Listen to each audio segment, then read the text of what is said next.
कहानी शुरू होती है और हम एक मैरिड कपल को देखते हैं जो दोनों ही यंग होते हैं। लड़के का नाम जैक और लड़की का नाम समंथा होता है। वो दोनों एक दूसरे को बचपन से जानते हैं। समंथा का इस दुनिया में कोई नहीं था, वो बिल्कुल अकेली थी, यानी उसकी फैमिली में भी कोई नहीं था। वो ये सोचती थी कि उसकी फैमिली शायद किसी हादसे में मर गई और वो एक एलिजियम होम में पली बड़ी। मगर दूसरी तरफ जैक उससे प्यार करता। जैक एक रिच फैमिली से बिलोंग करता था और स्टेटस में वो लोग काफी बड़े, जिसकी वजह से वो समंथा को खुशी खुशी एक्सेप्ट कर। इसके बाद उन दोनों की बड़ी धूमधाम से शादी हो जाती। वो दोनों अपनी मैरिड लाइफ में बहुत खुश होते। खास तौर पर जैक। इस खुशी के आलम में जैक एक कैमरा खरीदता और समंथा को कहता है कि हम लोग बहुत खुशहाल जिंदगी गुजारे और मैं चाहता हूँ कि मैं अपने हर खुशगवार मोमेंट को इस कैमरे में कैप्चर करूं। इसका फायदा ये होगा ताकि बाद में वक्त गुजरने के साथ हम वो सब देख सके। इसके बाद वो लोग हनीमून जाने का प्लान बनाते। जो जगह डिसाइड करते हैं वो एक आइलैंड होती है जिसका नाम हिस्पैनियोला होता है, जो कि एक काफी खूबसूरत जगह। वो लोग बहुत खुश होते हैं और वहाँ पर काफी इंजॉय करते। वो अपनी मैरिड लाइफ बड़ी खुशहाली से गुजार रहे थे। अभी तक सब कुछ नॉर्मल चल रहा था। इसके बाद वो लोग एक हैंड रीडर के पास जाते। हैंड रीडर, हाथ पढ़ने वाले पास। वो सैम के हाथ को पढ़ती है और अजीबोगरीब बातें करना शुरू कर देती, जिससे वो दोनों काफी हैरान हो जाते, क्योंकि वो सैम को कहती है कि वो काफी अरसे से उन लोगों के लिए इंतजार कर रही थी। ये सुनकर वो दोनों काफी हैरान और परेशान हो जाते और वो जगह छोड़ने का फैसला करते। लेकिन यहाँ पर उनके साथ बहुत बुरा हो जाता। वो रास्ते में होते हैं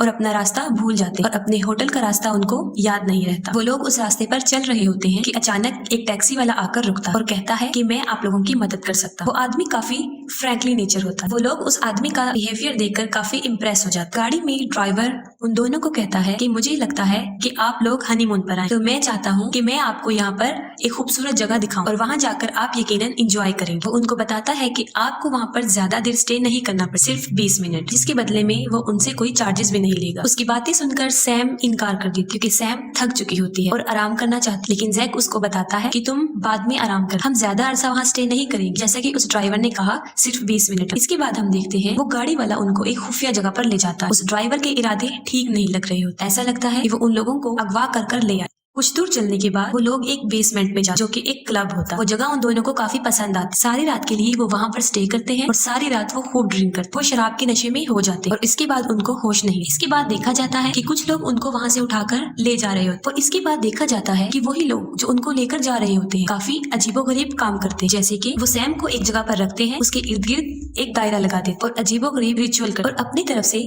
कुछ अजीबोगरीब रस्में अदा कर। और ये चीज देखने में काफी भयानक नजर आती थी। यकीनन आप सोच रहे होंगे कि इन सब का क्या मतलब हो सकता है, ये सब वो क्यों कर रहे हैं। अगली सुबह जब उनके शराब का नशा उतरता है वो लोग अब होश में आ जाते और खुद को अपने होटल के उसी रूम में पाते जहाँ पर वो होश में आते ही उनको ऐसा फील होता है कि जैसे वो काफी थके हुए। वो सोच रहे होते हैं कि वो यहाँ पर कैसे आए, शायद वो टैक्सी वाला हमें यहाँ पर लेकर। उसके बाद उनका हनीमून पूरा हो जाता है और वो वापिस अपने घर आ जाए। अपने घर आते ही कुछ दिन बाद सैम को एक खुशखबरी मिलती। खुशखबरी ये कि वो माँ बनने वाली। वो काफी हैरान थी, इसलिए हैरान थी क्योंकि वो अभी इस बच्चे को इस दुनिया में लाना नहीं चाहती, जिसकी वजह से इसके लिए वो टैबलेट्स भी ले रही। लेकिन फिर भी वो ये बात जैक को बता। खैर वो दोनों बहुत खुश हो जाते और जैक सैम का पहले से कहीं ज्यादा ख्याल रखते, क्योंकि अब वो उसके बच्चे की माँ बनी। फिर हम देखते हैं कि इस खुशखबरी से सब लोग बहुत खुश हो। प्रेग्नेंट होने के बाद सैम महसूस करती है कि कुछ निशान है जो उसकी पीठ पर, लेकिन वो इसको बड़ी बात नहीं समझती। वो सोच रहे होते हैं कि शायद इस हालत में ऐसा हो सकता है, इसलिए वो इसको इग्नोर कर देती। और दूसरी चीज जो सैम के साथ हो रही, उसकी नाक में से कभी कभी ब्लीडिंग शुरू हो जाती। जैसे कि एक रात सैम सो रही होती है और जैक उसको सरप्राइज देना चाहता है। वो उसी कैमरे से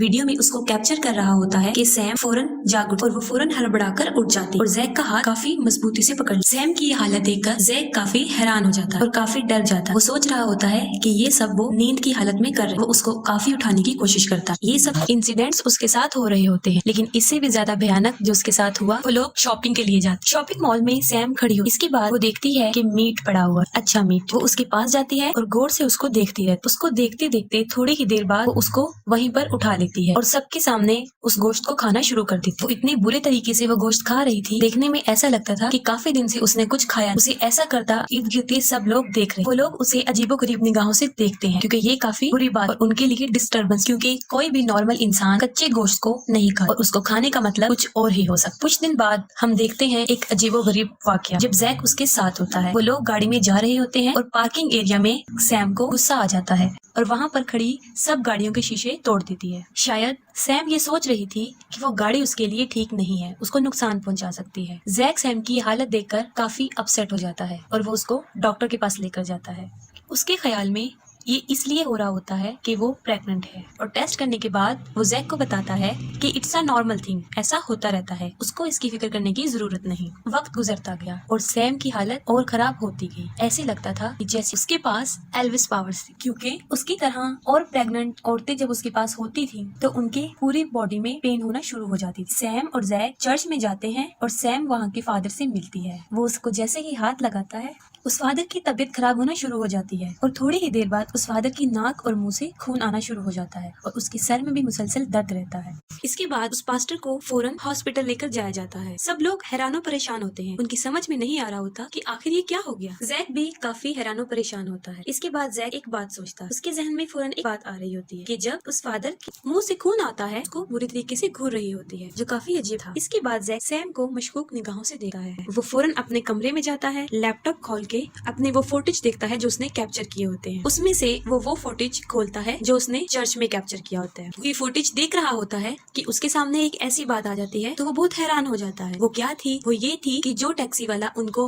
हनीमून पर मिला था वो उस चर्च में भी मौजूद था, जिससे वो काफी शॉक्ड हो जाता है। ये देखकर जैक सोच में पड़ जाता है कि कहीं वो इनका पीछा करता तो यहाँ नहीं आ गया। इसके बाद वो अपने हनीमून वाला फुटेज खोलता है और बारी बारी खोल के देखता है। वो सारी फुटेजेस में फुटेज ढूंढता है और आखिरकार उसको एक वीडियो मिल ही जाती है। वो वीडियो जब वो लोग बेहोश थे। उसमें साफ नजर आ रहा होता है कि जब वो लोग बेहोश थे चंद लोग उनको उठाकर ले जा रहे थे और वो सब उसमें कैप्चर हुआ होता है जो उनके साथ हुआ था, यानी वो सब रिचुअल, वो रस्म रिवाज जो उन लोगों ने किए थे। और अब जैक का शक और पुख्ता हो जाता है और अब ये उसको यकीन लगने लगा है। वो सोचता है जो उनके साथ हो रहा है वो ठीक नहीं है। वो सोचता है कि ये सब हालात कोई नॉर्मल चीजें नहीं है, इसके पीछे कोई बड़ी बात है। इसके बाद वो सोच में पड़ जाता है कि उसे क्या करना चाहिए। फिर वो अपने एक दोस्त को बुलाता है अपने घर पर ताकि वो सब कुछ देख सके जो उसके साथ हो रहा होता है। लेकिन जैक को इस बात का इल्म नहीं होता कि हालात उसके कंट्रोल से बाहर हैं, क्योंकि उसके साथ जो बैड लक होती है वो ये थी कि वो घर से बाहर जाता है और जब वो वापस आता है तो एक चीज देखकर वो बहुत हैरान हो जाता है। वो क्या थी? वो ये थी कि उसके लैपटॉप में से सारा डाटा कोई चुरा लेता है। वो ये देखकर काफी हैरान और परेशान हो जाता है। फिर उसको ये शक होने लगता है कि कई दिन से हमारे पीछे कोई है, मतलब कोई उनको मुसलसल फॉलो कर रहा है। वो परेशानी के आलम में इधर उधर फिर रहा होता है तो उसकी नजर विंडो पर पड़ती है। वो देखता है कि किसी ने विंडो पर अजीबोगरीब किस्म की मिट्टी गिराई हुई है। ये किस चीज की तरफ इशारा था? वो काफी सोचता है। इन हालात से वो काफी डर जाता है और वो फौरन पुलिस को इन्फॉर्म करता है। पुलिस को ये सब कहानियां लगती हैं, वो उनकी बातों पर यकीन नहीं करता। इसके बाद वो उस फादर के पास जाता है जिसकी हालत खराब हुई थी। उस फादर की हालत काफी तफ्तीशनाक थी, काफी सीरियस कंडीशन में था और वो जैक को कुछ बताता है। वो कहता है कि वो वक्त दूर नहीं जब बहुत से एंटी क्राइस्ट पैदा होंगे, यानी दज्जाल। वो बस इतना ही कहता है और खामोश हो जाता है। वो कोई भी बात को एक्सप्लेन करके नहीं बताता। जैक बहुत परेशान था, उसको अपने सवालों के जवाब चाहिए थे क्योंकि इस सारे हालात से वो नावाकिफ था। और सैम में भी काफी अजीबोगरीब तब्दीलियां आ रही थी, जैसे जब वो अकेली घर पर मौजूद होती वो वही रिचुअल्स करती जैसा उसके साथ हुआ था।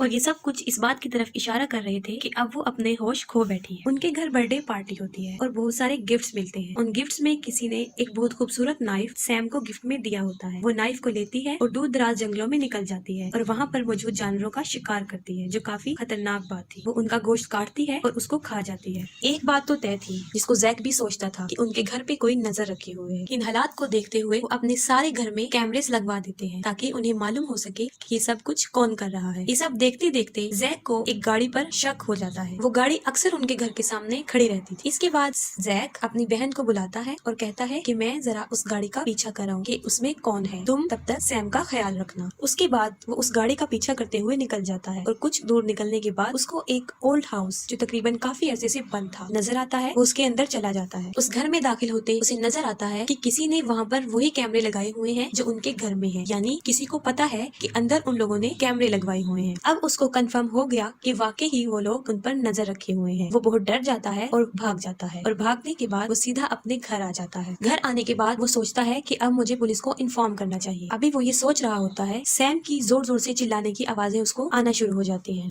वो फौरन उसकी तरफ भागता है और एक बहुत अजीब वाकया हो रहा होता है। वो ये कि जब वो चिल्लाती है इर्द गिर्द की घर की सारी चीजें हिलना शुरू कर देती हैं और ऐसे फील हो रहा था जैसे वहाँ पर अर्थक्वेक आ रहा है, जल्जले के शदीद झटके। वो सारा घर वाइब्रेट कर रहा होता है। उसके बाद वो इर्द गिर्द देखता है और अपनी बहन को ढूंढता है। उसके बाद दूर पड़ी उसकी बहन की लाश उसको मिलती है जो कि मर चुकी होती है, क्योंकि वो सैम के पास उस हालत में चली गई थी जब वो अपने रिचुअल में मसरूफ थी और सैम ने अपने उसे जादुई पावर से मार डाला। देखने में और सुनने में ये काफी भयानक और खौफनाक नजर आता है, क्योंकि ये कोई नॉर्मल बात नहीं है कि एक शख्स के चिल्लाने से सारा घर हिल रहा था, इस कदर कि जैसे जलजले के झटके। जैक हिम्मत करते हुए उसके पास अपने कमरे में जाता है और वो देखता है कि वहाँ पर एक सर्कल बना हुआ है जिसके अंदर सैम खड़ी हुई है और ऐसे लग रहा था कि उस बच्चे का इस दुनिया में आने का टाइम हो गया है। जैक देखता है कि वो काफी बुरी कंडीशन में है। वो उसकी मदद करने के लिए आगे बढ़ता है। वो जैसे ही सैम के सामने जाता है वो अपनी जादुई पावर से उसको हवा में उछाल देती है और एक नाइफ से अपनी बेल्ट को काट देती है। जैसे ही उसका बेल्ट कट जाता है वो फौरन नीचे गिर जाती है और बेहोश हो जाती है और थोड़ी ही देर बाद जब उसको होश आता है तो वो अपनी असली हालत में आ जाती है। इस सब हालत को देखते हुए जैक काफी डर जाता है। उसको समझ नहीं आ रहा होता कि मैं क्या करूं। वो फौरन सैम के पास भागता हुआ आता है, लेकिन तब तक वो देर हो चुकी होती है क्योंकि सैम मर जाती है। उसके बाद दरवाजा खुलता है और सैम देखता है कि कुछ लोग आए हैं, वही मिस्टीरियस लोग। वो लोग उसके बच्चे यानी सैम के पेट में से उस बच्चे को निकालते हैं और अपने साथ ले जाते हैं। इन सब को जैक देख रहा होता है और कुछ करने की हालत में नहीं होता। वो बहुत परेशान होता है। इसके बाद पुलिस वाले वहाँ पर आ जाते हैं और उसको अरेस्ट कर देते हैं और वो लोग समझ रहे होते हैं कि ये सब कुछ जैक ने किया है और सारा इल्जाम उस पर आ जाता है, क्योंकि वो मिस्टीरियस लोग एक भी सबूत जो उनके खिलाफ जाए या कोई सुराग मिले छोड़कर नहीं गए थे। उसके बाद कुछ देर बाद हम देखते हैं कि वही गाड़ी वाला जो जैक और सैम को लेकर जा रहा था वो फिर एक कपल को इंसिस्ट करता है कि वो उनको घुमाने लेकर जाएगा। कहानी काफी कॉम्प्लिकेटेड हो गई होगी क्योंकि इसको समझना मुश्किल है। इस दुनिया में दो तरह के लोग होते हैं, अच्छे भी होते हैं और बुरे भी होते हैं। एक ग्रोह ऐसा है जो कि शैतान की पूजा करता है और जाहिर सी बात है कि वो लोग अच्छे तो नहीं होंगे, उनके पास काफी एवल्स पावर होंगी, शैतानी कुव्वतें होंगी और वो लोग उस दुनिया में कुछ बच्चों को लेने आते हैं। उन बच्चों को कि जिनकी माएँ ऐसी होती हैं कि जिन्होंने मरी हुई माँ के बगैर जिंदगी गुजारी हो, यानी डिलीवरी के दौरान मरने वाली माओ को वो लोग प्रेफर करते हैं और उनसे पैदा होने वाली बच्ची को वो अपने साथ ले जाते हैं। उनका एक कल्ट होता है जो बहुत बड़ा ग्रो होता है और वो लोग उस बच्ची की परवरिश ऐसे ही करते हैं जैसे एक घराने में उसकी परवरिश होती है, छोटी से बड़ी होने तक, जब तक कि वो जवान ना हो जाए और उसकी शादी ना हो जाए। वो लोग काफी ताकतवर होते हैं और उनके लिए ऐसी औरतों को फांसना कोई मुश्किल बात नहीं, क्योंकि वो तादाद में भी काफी ज्यादा होते हैं। क्योंकि जब वो ऐसी लड़की को फंसा लेते हैं कि जिसकी माँ मरी होती है, उसके बाद वो उसके ऊपर रिचुअल करते और पहले ही रिचुअल में वो लड़की प्रेग्नेंट हो जाती है। उसके बाद वो उसे तब तक फॉलो करते रहते हैं जब तक कि उसमें से वो बच्ची को जन्म ना दे दे और वो लोग उसे अपने साथ ना ले जाए, क्योंकि वो बच्चा उस नॉर्मल इंसान का नहीं होता बल्कि वो एवल्स पावर वाली औरत का होता है जो रिचुअल कर रही होती है। जैसे उस फादर ने भी ये बात की थी कि वो वक्त दूर नहीं जब बहुत से दज्जाल पैदा होने वाले, और ये भी उसी की किस्म है जिसके पास शैतानी पावर है और इनको एंटी क्राइड्स भी कहते हैं। ऐसी औरतों की कोई जगह नहीं होती, मतलब उन्हें तब तक ही जिंदा रहना होता है जब तक कि वो उस बच्चे को जन्म नहीं देती, मतलब उस बच्चे की पैदाइश तक ही उनको जिंदा रहना होता है, क्योंकि वो एवल्स पावर वाले लोग उनकी तब तक जान नहीं छोड़ते जब तक कि वो उसका बच्चा निकाल ना ले। और यहाँ पर हम ये अंदाजा लगा सकते हैं कि वो लड़की सैम, जैसे उसकी मौत हुई, उसकी माँ भी इसी मौत में गई होगी। उम्मीद है आपको इस कहानी की समझ आ गई होगी और आप इस मूवी को लाइक करें।